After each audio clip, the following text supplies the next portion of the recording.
This is Bam Electric Ghost, and we're on the air. And I'll make sure I got your name right. Is Narajan Nota? Is that the right way to say it? Yeah, that's right. Okay, Yes, great. you got it.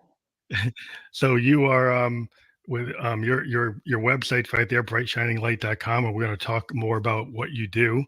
But just Yes. before we do that, we do have a sponsor, Newsly, and Newsly is a podcast app that basically takes video podcasts and converts them to audio, and they also take the news. So if you use coupon code GHOST, you get 1 month free premium subscription. We're going to be on Newsly within an hour after this broadcast is done. So we wanted to tell our people about that. So this is the first time we've had you on the air. How are you doing tonight? Are you feeling okay? Are you having a good day? I'm doing great. Yes, thank you for having me on. It's quite a production to have it go live, I guess. But yeah, I'm excited to get into the conversation. So just tell the audience kind of like your what makes you different from other spiritual teachers, like in what you do. So people maybe have a background in what is you actually offer to your to people or clients that you work with.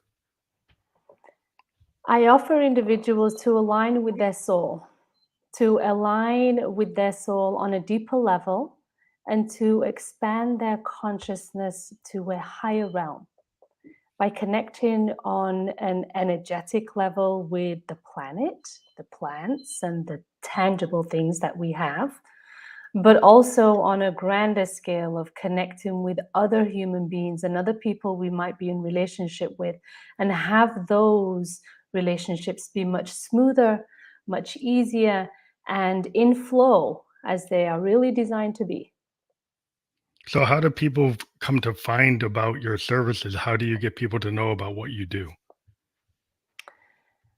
I do blog articles, I'm online, I'm through various social media sites, be it Facebook, Instagram, LinkedIn. So I'm on a number of different platforms. I actually have my own podcast too, which is called Master of Your Crafts. Oh, great. So I am out in the community from that standpoint, but I also host groups and individuals who are looking for more clarity in life and who are potentially overwhelmed with what life presents to them.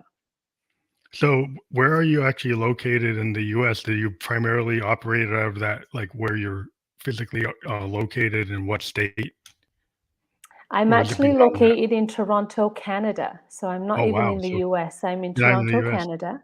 Mhm. But I operate from my computer. We have this beautiful thing called the internet, which is connected us, and that's how I do my sessions is all through online. So, you have a global clientele. It's not just Canadian. You go beyond Canada. Okay, just lost your audio. Can you hear me now? I can hear you now. There you go. Okay. The question I guess is do you have a global reach to either your client base, or did it initially start in Canada, or because it's on the net, you reach the multiple countries?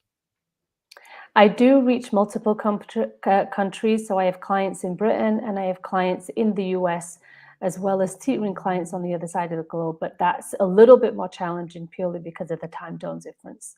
But Yeah, I was wondering. it is essentially it is global for sure.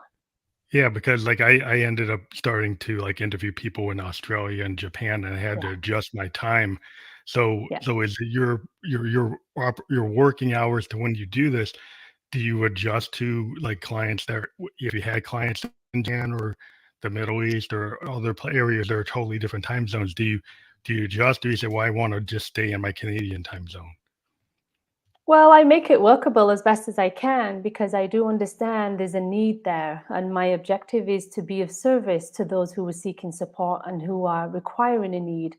So if it means me augmenting and working in the evening a little bit here and there, then absolutely I will do that because how else can I serve these people, especially if they have reached out to me from a place Mhm. of pain and they're looking for a resolution and I know I can offer that for them. So it's So part of how the did you process. get into yeah, how did you get into this type of work, and what makes it different from other spiritual teachers, or or guides or like maybe shamans, because I come from like a Native American background of part Cherokee and Blackfoot Indian, Native indigenous tribe, and we have the understanding of like the medicine men and shaman type roles. But I was wondering, like, how did you get into this type of therapy and work? Sometimes I'm a great believer that sometimes we just know what we're here to do. And when we fall into it and it comes on our path, it fits so well and it activates so many parts of us that puts us in a space of, okay, this is what I'm here to do. And I got glimpses of that very early on. I was very fortunate to get glimpses of that experiencing, that witnessing, not only for myself, but the other people I would be engaging with, seeing their aha, seeing their awarenesses and the peace, but also the clarity that they would gain from the conversation. And I just followed that process. Did it take me a while to get onto that process? Absolutely.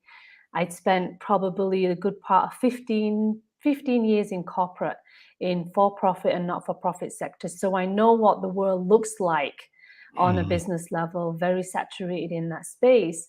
But that allowed me to navigate through the tools that I use in my own day-to-day life, and also the ones that I share with others, with my clients, of how to navigate this dense third dimensional world that we live in, is from the tools that I have learned innately, but also learned from my journey of evolution and growth. So it's all a process of learning as we go, but also recognizing what's going to work where and finessing that so it's a bite-sizable, doable, tangible piece for my clients and other people involved. Does that answer your question? So can maybe Yeah, yeah, I understand you. So you found a way to get into it. I think it's similar for art. I mean, I'm into the kind of creative space. I'm a producer, I'm a musician, and we think of like the muse. We think of like the Mm-hmm. universe brings things to us as Mm-hmm. musicians. We're like Mm-hmm. channels for that. We can Hmm. channel it. Yes. So I can understand Yes. empaths and spiritual leaders and people, spiritual guides have the same kind of thing. In my opinion, it's like a universal vibe you can come into. We talk about music, we talk about universal keys that somehow Mm-hmm. musicians can tap into, and then we can channel it. And sometimes you don't know where it came from. It just you picked up on it. And so, do you Yes. feel like in your work you have like a spiritual key that you pick up on, and you can feel maybe it's multiple keys, but you feel like you it's part of you. You're born to do it in the same way Uh, maybe musicians born to be a musician. Absolutely, absolutely. And that is the connection, I would say, with a higher part of ourself, with an expanded version of consciousness that we have access to, is what we ultimately end up tapping into when the physical and the mind part of who we are steps aside and allows this wisdom and allows this greater consciousness to flow through this physical meat suit, as I often say, to be the conduit, to allow that Hmm. channel to flow through. So I do agree, and I think it is connecting with a higher source, a higher aspect of our soul, evolved soul, that puts us into that space. And there are many different layers of our soul that can enhance different parts of our lives. So whether you're doing a music piece and you're channeling the muse from that, or you're navigating a relationship, that might be another component of your soul that can assist you and guide you in a relationship or another challenge that may show up. So there are other parts of us that'll show up when we request the support for that.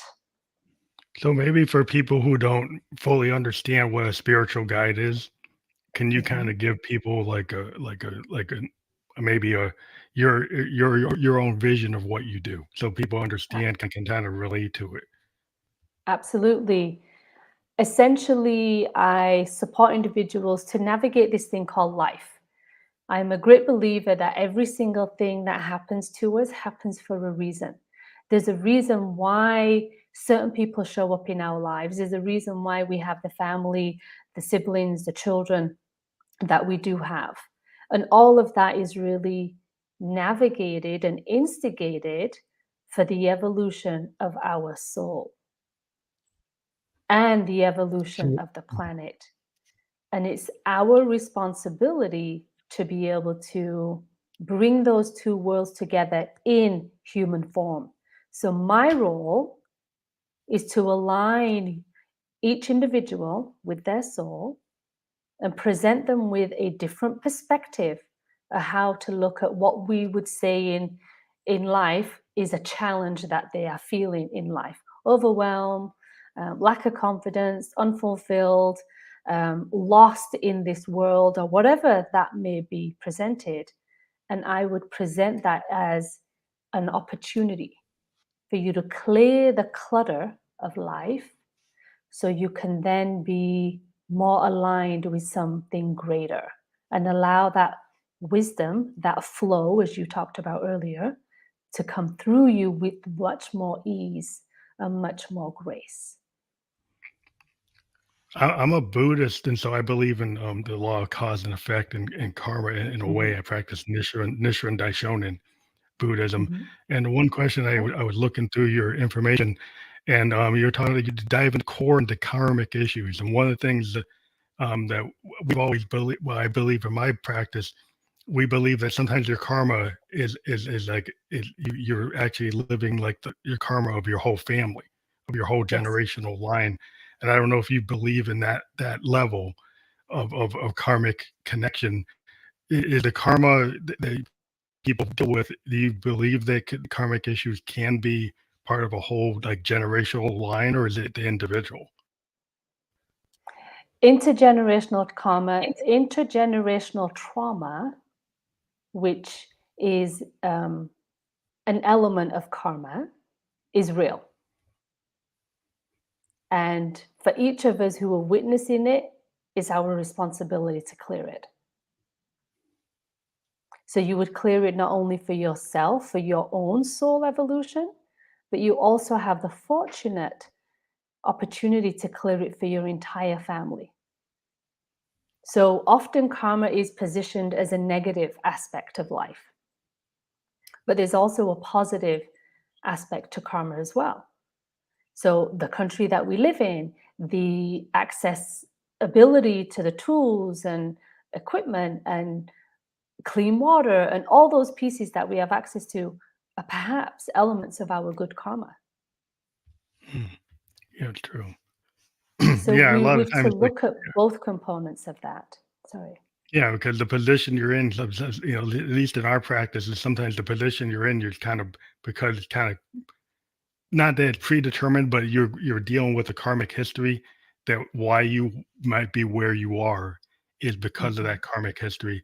And some people don't like that idea because then That's it's right. like, well, how am I going to change that if I had nothing? I didn't actually have a hand in it. It was my forefathers, or like Yeah. how do I handle that? And there's still things that you can do, like the law of cause and effect. Like if you go forward with positive energy, then you could Mhm. get positive return because of the law of cause and effect if you believe in that. Right. But I'm wondering, Right. like, so how do you go about solving that, like a karmic issue that could be anxiety, depression, self-esteem, fear, Mhm. all those different Mhm. types of things. Fear seems to be a big thing Mhm. with a lot of those situations. I was just wondering how you go about handling each one of those, or you take them on one at a time. We take them on one at a time because doing them all at once, it can take a lifetime or even a few lifetimes to overcome them. So one at a time is way more manageable and doable potentially. Uh, being able to see the results in certain principles and tools that I use to be able to take on some of the heavy emotions that show up, like fear and anxiety. They'll show up for us to ultimately put us in a place of self acceptance and self love. But this isn't new of what we've heard. I mean, every spiritualist and maybe astrologist or Buddhism or whatever element you want to use, esoteric principles, they're all saying the same, is how can you deepen the element of your self-love and awareness? But perhaps my additional layer to that is the reason why you would embody those components of self-love is for your own soul's evolution and the expansion and the clearing of all the fear and the lack of self-love that has been passed down from generations to generations, which is presented you the opportunity to clear it today. So somebody going through a process of anxiety and it's showing up in real form in your own life would have shown up in your ancestors, obviously in different surroundings and in different environments and different scenarios, but the crux of that emotion would have been highlighted very significantly, which is why it's been passed down, because it wasn't healed from their component. So one of the questions I had is like when you work, does it affect you? How does it change you as a person,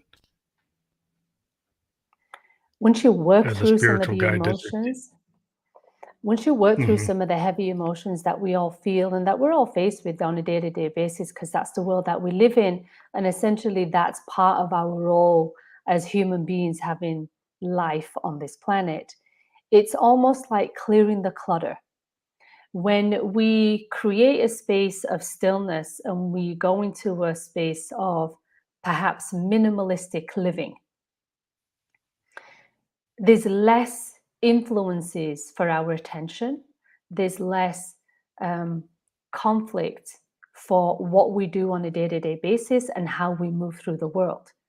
Our emotions and our experiences are reflected in the same way. When we're able to manage our own emotion of anxiety, fear, abandonment, lack of self-esteem, lack of love, when we can manage those and accept them on a deeper level as part of our soul's journey, it clears the clutter in our energy body field.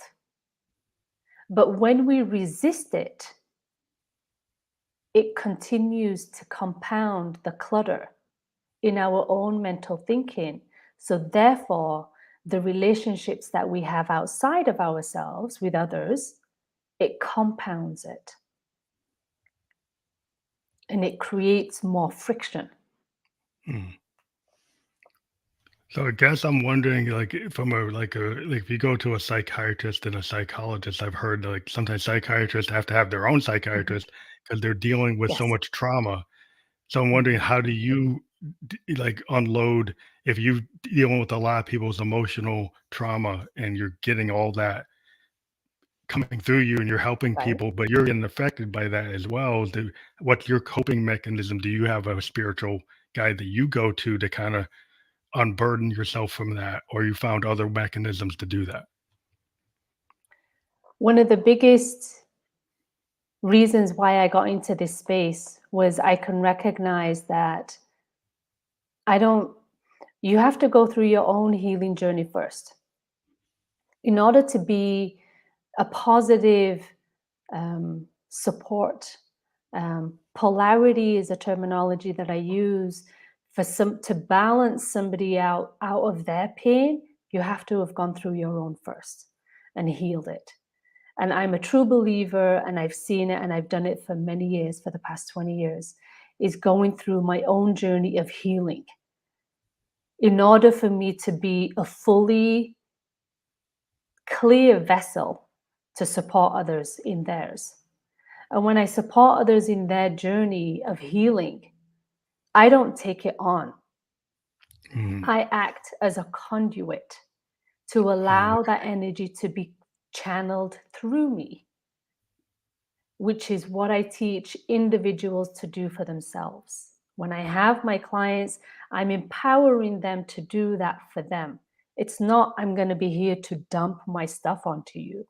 It's, Okay. these are the tools, this is how you use energy, and this is how to do it for you.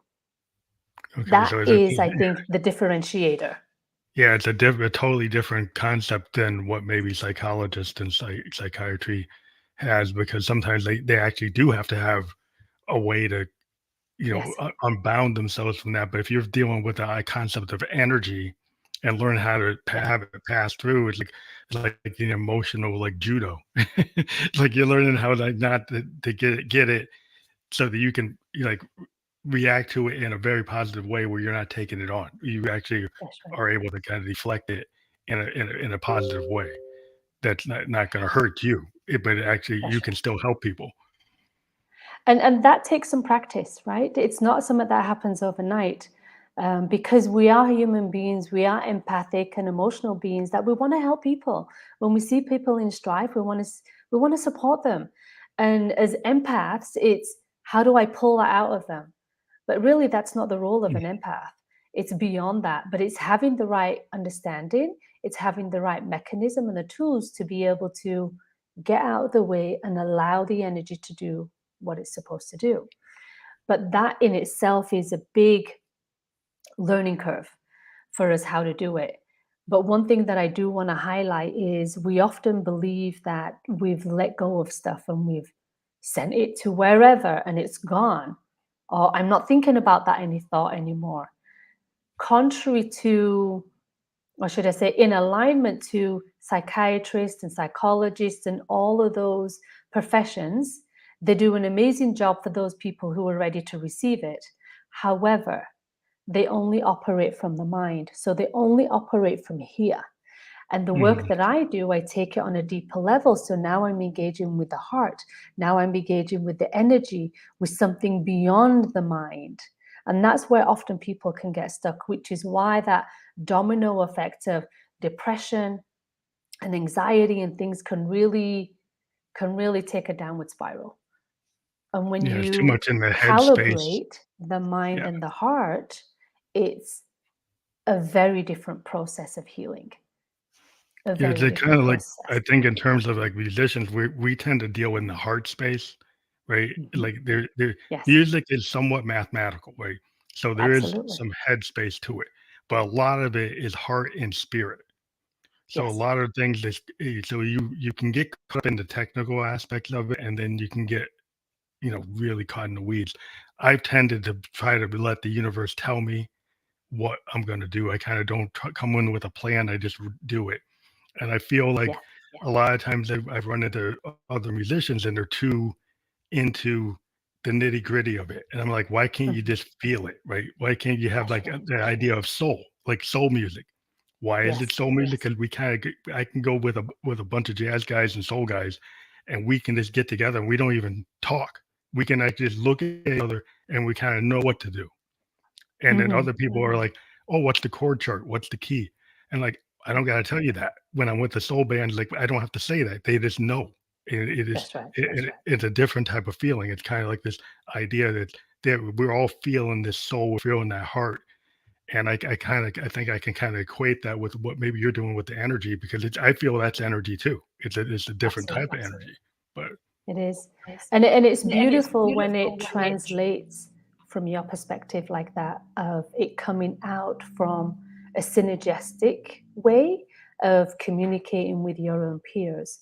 And it is an energy, and the vibrational frequency of the note in itself will dictate to the feeling that you're alluding to or that you're teasing out in creating um, some music, because all of those are going to equate to emotions that you're going to want to trigger in the listener, but also triggered in yourself, which then gets translated into a tangible piece called music.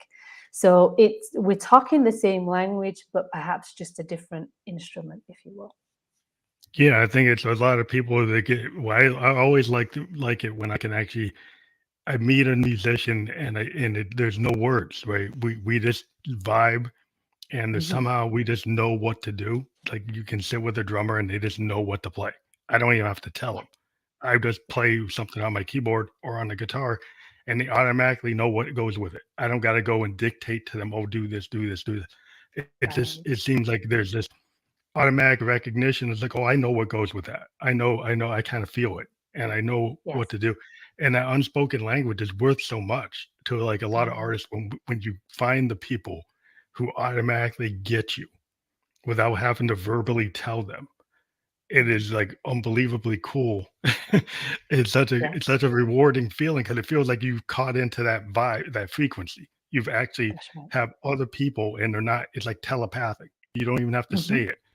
And Mhm. people say, "Well, you should talk." Yeah, you should talk, but sometimes there's some things that are unsaid that are really beautiful. And I think that that's why I try to connect with. It seems like in your practice as a spiritual leader, you have to kind of feel your way through Yes. it and then know what to do, right? And maybe it's like stream of consciousness.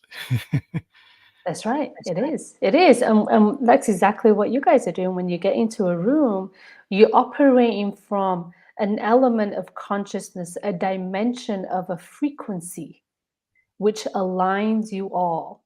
And I'm on a more third dimensional realm. We've all seen it where you wake up and you have a bad day, and all of a sudden, every single person you meet is also having a bad day. Mm, And yeah. that's again connecting to that same consciousness, that same vibrational frequency, but it's just showing you a different level of it. So when you're in the studio or when you're jamming with other people, they're all in the same place.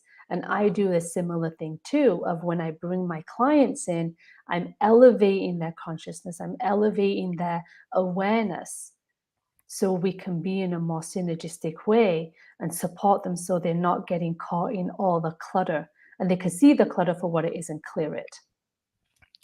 So one of the things I always wonder is like the discordance. Like, how do you deal like in music? When we know when we hit the wrong note, it's like discordant. Like and Mhm. sometimes we actually go toward the discordant. There's Yes, some types of yes, music that where if you're into fusion and free jazz, we will actually yeah, go discordant because it's a little bit of cacophony is actually part right, of the whole thing, right? And it's right, actually good. And yeah, in art in that types of form of music, you can actually go with it and it's okay. Other types of hmm, forms of music, well, you can't have that. So you have to get rid of all the discordance. You can't have it at all. Everything's got to right, be really tight. And so I've always been kind of like a little bit of discordance, like a little bit of chaos, and then be able to come back to something more controlled. Um, I guess in your practice, how do you deal with people who are in that kind of discordant space and get them to a more harmony? perhaps I'm more of in the space of there's got to be more harmony. The discordant parts of that show up in life, be it a conversation with somebody or you just heard some news that you don't like and it's triggered an emotion in you, that is a discordance from your definition. But that is also an opportunity to say it's a challenge, but what can I learn from it and who needs to heal from it?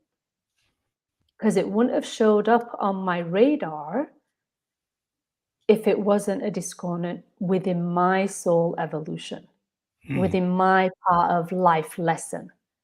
There wouldn't have been a match. So just as you're in a room with your people, there's a match there, there's a synergy there, there's a flow there that organically happens. And that is what I feel every single client and every single body should have access to is that flow so that discordant that shows up as a flag to say, how can I heal this? What is the opportunity? Am I being tested? And if I'm being tested, how can I overcome it and win this test to clear more clutter from my life? So in your practice, do you review people's dreams as like as the world or the universe trying to tell people things? Because sometimes things come to you in a dream, and there's a Mhm. lot of analysis of dreams and all kinds of therapy. Yes. But I was Yeah. wondering in your therapy in as a spiritual how does that come to play? Do you do dream analysis, or is that part of it?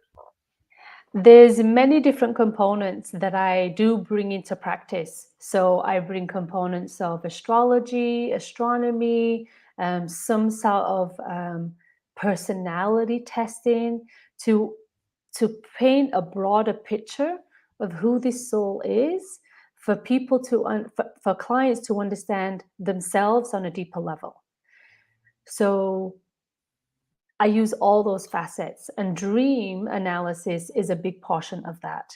So the Young therapy, the Freud therapy, all of those components, I look into it, but really lean into the intuitive space.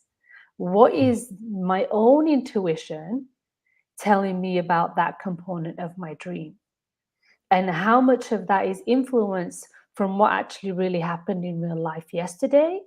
And how much of that is really a bigger message from my higher self? So to be able to sift out what it is and what's the message, those are dialogues that we have had with clients, absolutely. Is there any use of like spirit animals in your type of analysis? Like at least in Native American culture, there's a lot of the eagles and a lot of different animals, deer, almost every animal within Cherokee or Blackfoot Mhm. legacy. There's a spirit animal that represents something, and if it actually shows up in front of you, it actually means something at the point that it does. It's like the universe Absolutely. is telling you something. Yeah, So is there any absolutely. type of analysis like that? I don't go into that much depth on it because I think, as I might have said earlier on the call, I'm a true believer that every single thing happens for a reason. So whether it be um, a winged animal that comes along, or a four-legged animal, or a conversation that you're having with somebody that provokes a thought, every single type of synergistic energy or awareness of something that comes into our awareness comes in for a reason. And Mm, it's up to me to unravel it. So whether it be I'm driving along and I hear a song on the radio, but that song took me back to when I was 16 years old. There's a mm. reason why that song came on and it took me back to when I was 16. I've got to unravel that now and not look at it as, oh, it was just a coincidence. No. There's bigger signs and greater powers at play for us to unravel some of these messages. Yeah, I mean, in our Buddhist belief, when things happen, we believe they happen. Like if somebody shows up in front of you, some event happens. Like there's like these different, and it is related to energy. Like it's It's like there's energy. these energy type of things that happen, whether it's positive or negative or kind of like indeterminate. There's always some Hmm. level of something, and Yeah, whether it's like telling you that something great is going to happen, or it's a foreboding, or like, oh, what does this sign mean? Why is this happening? And then you do try to figure out like, okay, why did this eagle come down and grab a dove in front of me? Like that's actually something that happened to me when I was a kid. I was like really. 17, Wow. and an eagle came down in my yard and grabbed a dove and took it. And I kind Wow. of looked at it from my Native American background. It's like that's actually like ending of innocence. It's like it was like Hmm. a symbolic of like a change in innocence level that something was going on. And there was something For actually sure. happening. And then this animal went and did this in front of me at the same time that was happening. And I was like, wow, Mm, that was wow. very I kind of read it as the things that were happening. I said, wow, that it kind of confirms the things that are happening. But Yeah, yeah, absolutely. to I be in lost you tune there. with that, was interesting. Can you just repeat that? I just lost you there. What I'm saying is like to be in tune with that moment of that Hmm. eagle coming down and actually taking a dove in front of me Yes. is like Yes. very symbolic within indigenous culture, like what that can mean. Multiple like Right. um you know practices could interpret what that means, but from Absolutely. the Cherokee or Blackfoot point of view, you could interpret what that means. But Yeah. I saw it as wow, yeah, that's like life That's showing me something in real time. And it's pretty profound that you got to witness it. So to me, I don't know as in-depth detail in terms of the Cherokee or the Blackfoot um, symbolism. I'm not as in-depth about it, but to me, the bigger message and the bigger sign is that you got to witness it and you got to feel into your own energy body. What does that mean for you? Yes, we can recognize that other people can tell us this is what it means, but we have to use our own discernment whether that's true for us. Yeah, And I I did think look that at is often the challenging piece.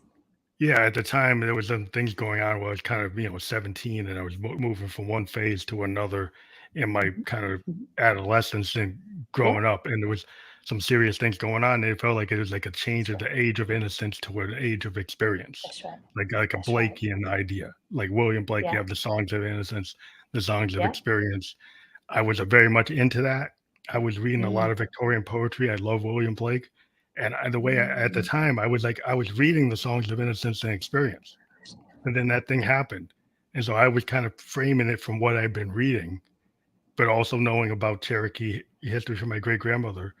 And I'm Awesome. like, oh, I can interpret it with what she's saying too. But I felt my own truth of what was going Good. on inside. And I took my own kind of feel for what it was. But I think it's like some Yeah. people could just look at that and say, oh, and not connect it to themselves at all.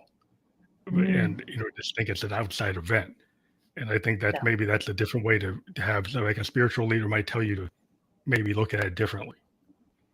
Yeah. And that seems like a very profound process, experience, should I say, to be able to witness. So one obviously very jarring and one that's locked into your memory for you to be able to share today. But even the day-to-day conversations and interactions we have can also be pretty profound, but it's the emphasis that we put on it Hmm. is what it's telling, Yeah, I right? guess it We doesn't can have to be dismiss like it. it doesn't have to be a crucible moment. It doesn't have to be as extreme as what that happened. It can be a something that you don't think is that important. It's Yeah, like a micro level event. But that's like you right. said, every input that you get as a person on this planet, Yeah. you should try to, one of the feelings is that, like, the idea is you listen to Gaia. Like, you listen to the planet, you listen to everything around That's you, you right. don't just ignore it, right? And Yes. then little things actually have more meaning. Things that you Yes. maybe would have passed over and not think mean anything at all. You start Absolutely. adding up. Absolutely. But it's us to sharpen our listening, right? We've got so much clutter, there's so much noise out there that doesn't allow us to really listen to the crunch of the leaves when we walk on them, to hear the ripples in the water, or to hear what Gaia, Mother Earth, really has to whisper for us. Because there's too many distractions. Yeah, it's like if you go for a walk in the woods and then you have your AirPods on. Hmm. Like, my whole point being, is that I go for a walk in the woods, I don't have anything in my ears. I'm not listening. That's I right. turn my phone off. I don't Yeah. have a headphone on. I'm Yeah. actually I want to hear, the brook. I want to Yes. hear the wind. I want to experience what the woods is. I don't want to just have a soundtrack going on in my head. That's nice if Hmm. you're a jogger, Hmm. but I think Hmm. sometimes we have so many con- things today that Hmm. disconnect us from the world on That's right. purpose to kind of not so we don't have to pay attention. And I think that That's right. maybe might be a problem. I think it's a huge problem. It's a huge problem that this constant stimulation of the outside world, it's addictive, and it cannot it can be so much further from the truth of what it is really begging for us to do. The opportunity for us to go inwards and listen inwards is far greater than all this noise. So if we look at it from a place of contrast, as loud as all this external clutter is, new music here, new streaming device here, new show here, new episodes, new movie, all this external stuff, as loud as that is, our internal piece of who we are is equally begging for our attention. Because Yeah, I we've think got to that's create a balance, right? yeah, I mean that's part of the thing why I like like Tai Chi and meditation, where you just try to go inward and just, breathing exercises. Because I lived in Japan for 2 years, Nice. and living in Tokyo from 2004 to 2006, it gave me a totally different point of view compared to an American point of view. I'd never been in an Eastern culture, and then Mm, I was totally enveloped in it in my day job. I had to be in it, and Wow. it was radically different than anything I had to deal with. I had to deal with a concept in business where they had zero defect mentality, where Mm. any defect is not is just as high as like a zero is just as bad as a 10. And so Wow. in that mentality is a totally different business concept than American business concept. Mm-hmm. A lot of the American business guys were having a really hard time with it, but I immediately say, well, that's the way they see it. So Right. why shouldn't we accept it? Because that's what we're here. This is where we Right. are. This is what they believe. But they had a Mm-hmm. bunch of other Americans who were like, well, we got to get them to believe the way we think. And I'm like, why? Uh-huh. Right. We're in this Right. market. We're trying to sell in this market. This is what they believe. This is how they do business. If they make Mm-hmm. a mistake, they go and invite people to a coliseum, and the chairman bows and apologizes. Do American Mm. guys do that? No, No. they do that. And so it's like when you're in that kind of world, I said, why not take on those things? Because this is the market we're in. Yeah. Yeah. And I got a lot of resistance to say because the different people, the American guys were like, oh, we got to get them to think our way. Okay. I say I got a lot of resistance from the business people who were just saying, well, let's just make this operation operate like they do in Connecticut. Mm. But we weren't in Connecticut. We were in Tokyo, Japan. Right. Right.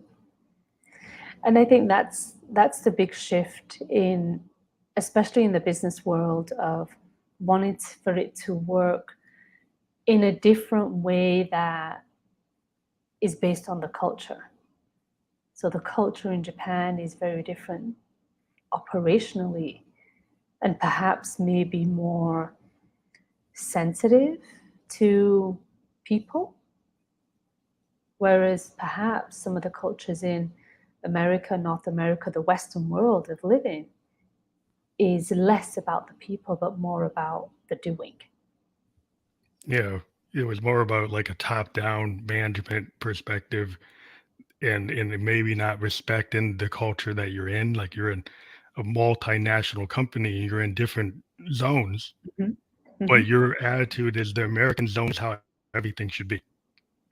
And Right. sometimes like maybe that's not the right way to do things. At least Right. my perspective was like if we're in these different zones, maybe we should be culturally sensitive to the zones that we're in Mhm. and not try Mhm. to dictate from the top down that that's the only way.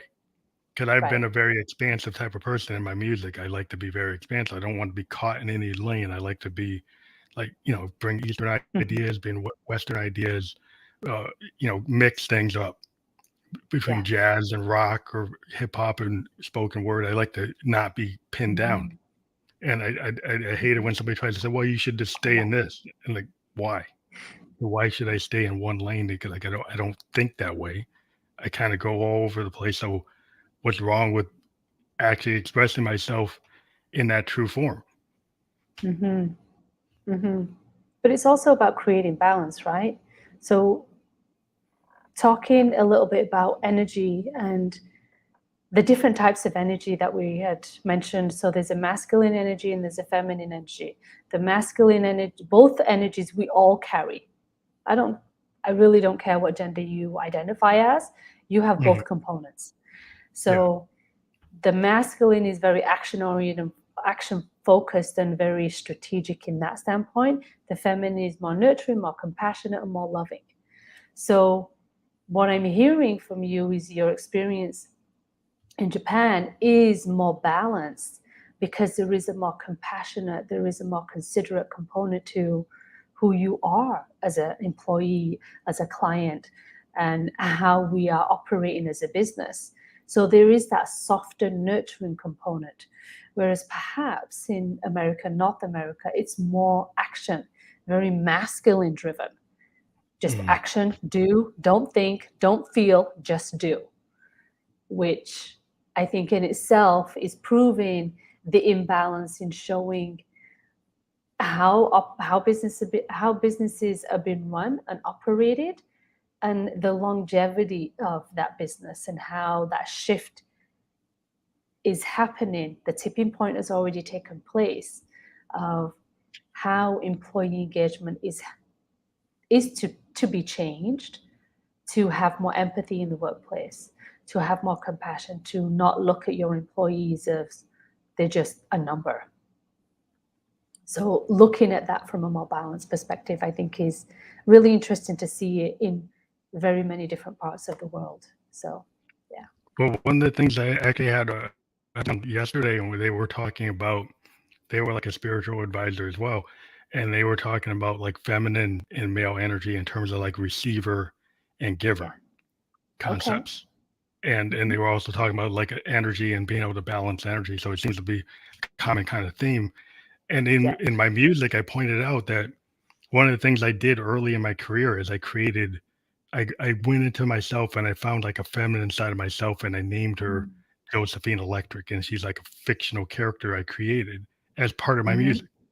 And I used Nice. electronic devices to actually create her and actually do her voice and pitch my voice up to actually do that character, to be able to do Beautiful. some work I had done that was based on a more sensitive type of character that actually needed to be Mhm. female.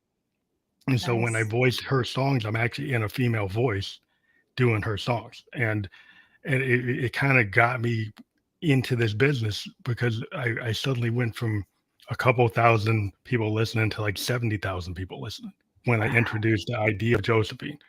And then the whole Wow. idea of Phantom Electric Ghost was when I presented this, I presented it as a ghost. So I didn't Right. dress up like Josephine, I dressed up like a phantom. And I had a Right. phantom outfit. And when the female voice came out, I had a phantom mask. And so sometimes there'll be a male voice coming out and a female voice coming out when I play in New York or Boston.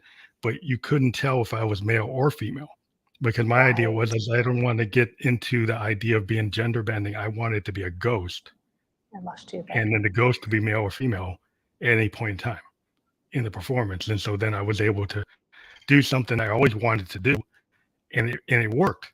And even to Mm. this day, it still works. And it was just a way for me to be able to express that feminine side of myself Yeah. in a way that I felt comfortable, and it actually seemed to get the audience to understand it, which I didn't know if they would. Mhm. but Mhm. but Good that's what for I'm trying to you. say. It's like, yeah, it's I think it's in line with what you're saying because I think I found that I had this female and Yeah. male inside of myself, Yeah. and it was maybe always there, and then I found a way to be more direct about it. But I was still Right. indirect because I had a phantom mask. Right. Right. But that's such a beautiful analogy. It's a beautiful way for you to contextualize that and put it into fruition. So well done to you.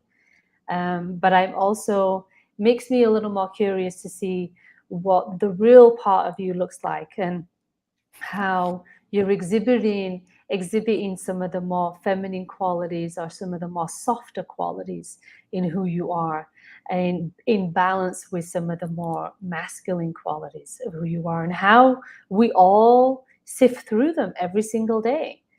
But it's a natural part of who we are, so to welcome it. So good for you for doing that. Yeah. Yeah, I was never sure how it was gonna get taken. I mean, I actually did a show, and I was actually part of, like, a hip hop collective that I didn't know how they really gonna take it, and, Hmm. I was very surprised that I found that a lot of the people that I thought were gonna be, like, really against it Wow. were wearing a mask. They were very overly Wow. masculine, but when they Wow. actually saw me, they actually talked to me, and they didn't feel threatened, and That's good. they didn't act the way I thought they would act. I I lost you found there that for a they're second. Oh, sorry, can you hear me? I can. Yeah. What I'm saying is, like, I was on a lot of people that were overly masculine. They're kinda super Hmm. macho, and I thought Right. they would not react well to the idea of a Josephine Electric, and I Mm. was very shocked that they had this very macho image, but that actually was a mask, that their Yeah. macho stage image was not really them either, in the same way Josephine was maybe a different version of myself, that Right. the image they had on stage wasn't exactly them, and so they actually Mm. didn't have a problem with me. And I Mm. was like, wow, there's like people wear masks all the time. All And the you time. don't really know if that person is really who they're presenting because Yeah. it's part of their act.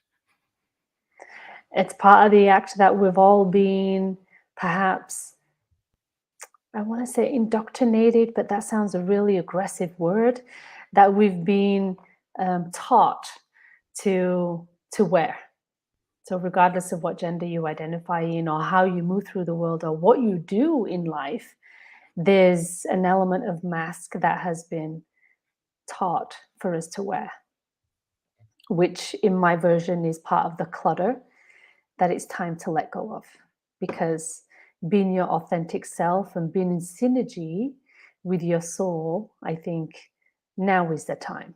It's been a long time coming, but I think it's up to the bravery of each individual to really step into it. So I'm glad you have done what you have done to allow people to witness and experience their other versions or a removal of the mask, even if it's on a temporary level, for them to truly feel who they are. So well done for you. But I think it's really important to kind of dive into yourself. And being a songwriter is kind of like what we do is we take a lot of pain that we deal with a lot of emotional events. And I think the Yes, key of being a creator, being an actor, being a painter, being a musician, is we take those really impactful moments and we turn them into art. And yes, it seems to be, that a lot of times things that are painful make the best art. And you're like, okay, mm, why do you have to be in pain to make really good art? But yeah, it tends to be a self-fulfilling thing. I mean, you can be happy and create really good funk. You can create really nice sure. dance track. So you don't necessarily have to be in pain all the time. Hmm. But Hmm. there's some songs that are very impactful to a lot of people do come from being able to recall that and then turn it into something positive. Right, And I right, think it's like if maybe some people who don't have the ability to take a negative energy and do something creative with it to kind of have a cathartic moment. Is that something you try to teach people? 'Cause I think creatives, we kind of do that every day with our art. But if you're not a yes. creative, how do you take that negative thing and make it, be more cathartic? Through journaling, through spending time in nature and being outside, essentially getting out of the mind, because it's the mind that can take us on a tailspin of overthinking, overanalyzing, overdoing a whole bunch of stuff that we shouldn't be doing, and moving that into a creative outlet, be it journaling, be it coloring, be it painting, doing something that's there's no judgment of what the outcome is going to be, but allowing that expression to take form through you as a conduit. So for you, it's music. For others, it might be painting. For some, it might be dance. For some, it might be cooking or baking.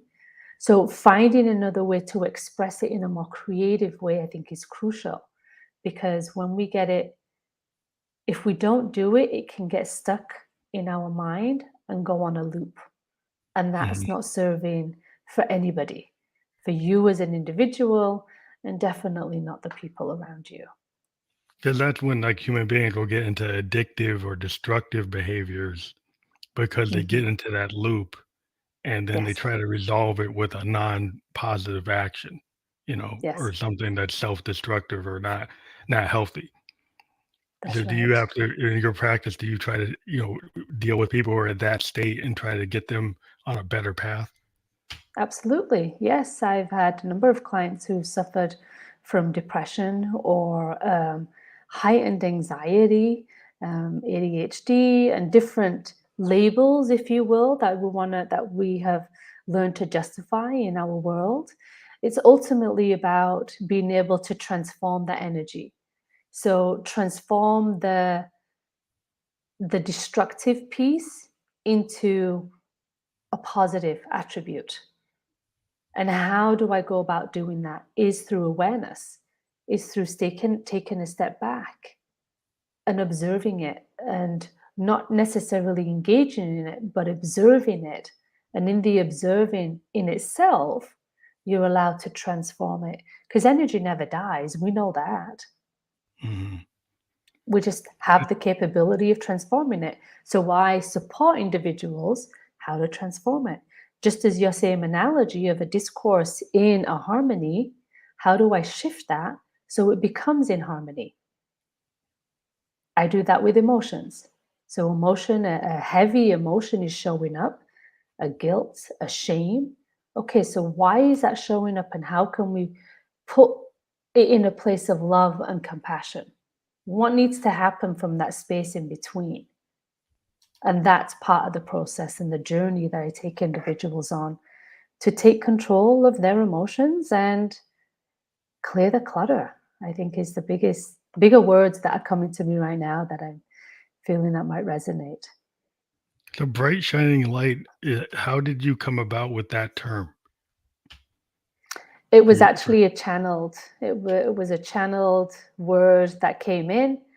I was working on a contract with a business that I used to do strategic planning and event management for, and I'm sitting at my desk, and all of a sudden these three words flew into my head.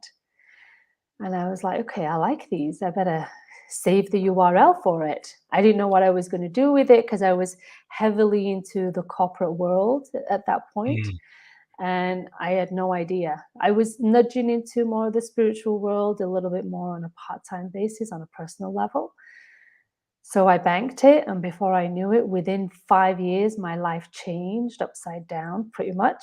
And that's when I knew this is why it came into my awareness for me to do something with. yeah, Nothing I had happens like by accident, right? yeah, I mean, I've been doing music since I Okay, was sorry, I can't 17. hear you. Sorry, can you hear me again? Can you hear me? All right. Do you hear me One more now? time. I do. Yes. Okay. Thank you. Um, what the idea of like my Phantom Electric Ghost concept and my expansive sound all came in like 2016, and I've been a musician for like 17 years. And Mm, suddenly I came up with the idea of Phantom Electric Ghost. There was the kind of idea like Ghost in the Machine, like the idea that right. I deal with synthesizers, and the music is Mm, created from electricity. And we actually right. manipulate the electricity into sound waves, and I actually do sound design. Part of my Nice. music is I actually take waveforms and make sounds from waveforms like triangle waves, sine waves. All those waves Beautiful. I actually use to create tones. Nice. And all my instruments are, have a lot in common with the human being. We have electricity going through us. These machines have electricity. Hmm. And there was one of the guys who built my machines is a Dr. Moog. And when he was asked about his synthesizers, he said that he felt like they had consciousness because they Hmm. are analog, they were hand built, they were transistor, and they had a lot of Hmm. electricity flowing through them, and each one, he said, had a character and an Hmm. essence that is somewhat organic, even though it's a machine. And I was Yes. always very awestruck by the fact that this doctor who created this machine Yes. felt like it was connected spiritually and like through this electricity, and it was very very powerful to me why I got into synthesizers, and I have a lot of his sense, Dr. Mm. Mode's sense, and because they feel when I use them that they do God, have yeah. like their own mind. They feel like they have their own mind. They feel like they have their own consciousness. If you can hear me. Maybe No, I lost again. Maybe your there headphone we go. lost. Yeah, What I'm it saying is might. like these synthesizers feel like they have their own spirit, their own soul, their Yes. own mind, and I kind of let them tell me what I'm gonna do. Good for I you. don't try to control them as much as they feed things to me, and then I go with what they give me. And What a beautiful gift. What a beautiful gift that you have, to be in dialogue with them and recognize them as an aspect of consciousness, because ultimately they are. Be it a plant or be it a food source, there is consciousness behind it. But you working with it on a much synergistic level allows their awareness to flow through you, which no doubt expands your purpose and your enjoyment possibly of working with those instruments too. So that's beautiful. And I have no doubts that there is an element of consciousness that is streaming through them in every single node, in every single version of of that device in itself. So I'd be curious to for you to do perhaps an experiment with other aspects of it. Um, the sacred geometry components, so the notes and the tones that are connected to that, what kind of sounds would that come into fruition with? So yeah, there's a whole slew of other questions that are flowing into my mind to ask you actually. Yeah, I mean, I actually I had dealt with a synthesis that actually connects her synthesis to plants.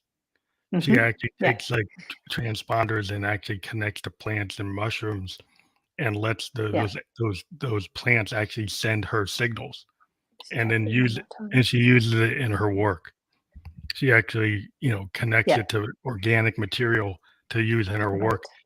right. And I was like, wow, that is like I think she's feeling the same things I'm feeling, but she took it Yes. to actually connect with nature directly. Beautiful. Yeah, and I have actually seen a lot of devices out there that do that, which is beautiful. But it just awes me of how we can use technology for such a positive connection with nature and a different element of consciousness. I'm floored at some of the devices and mechanisms that people actually do use. So it's powerful stuff.